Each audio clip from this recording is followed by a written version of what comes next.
Juu, elikkäs teillä on suorastumia jaloissa, käsissä ja keuhkoissa sekä makuuhaavoja koko kehossa johtuen liiallisesta passiivisuudesta. Suosittelen hoidoksi vuodelle puoleksi vuodeksi ja lisäksi ette kykene hengittämään omillanne, joten tarvitsette hengityskoneen, joka maksaa 67 000 €. Okei, maksaako sossu tän sit?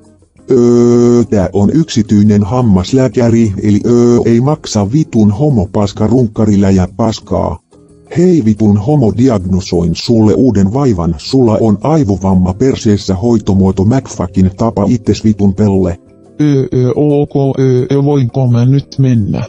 Et voi saatana, ompelen sun peräaukon umpeen niin sua paskattaa ikuisesti vitun turha neitsyt, hikky kuole, sut oot paskaa.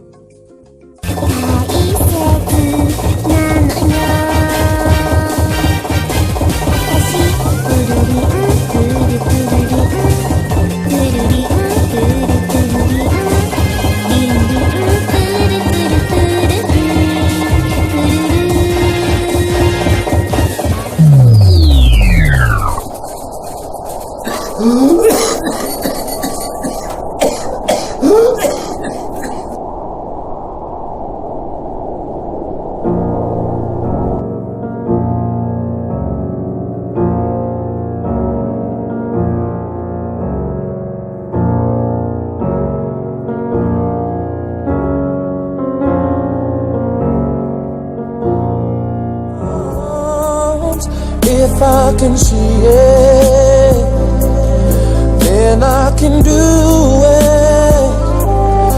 If I just believe it, there's nothing to it.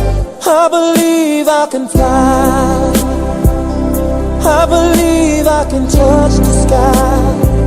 I think about it every night and day, spread my wings and fly.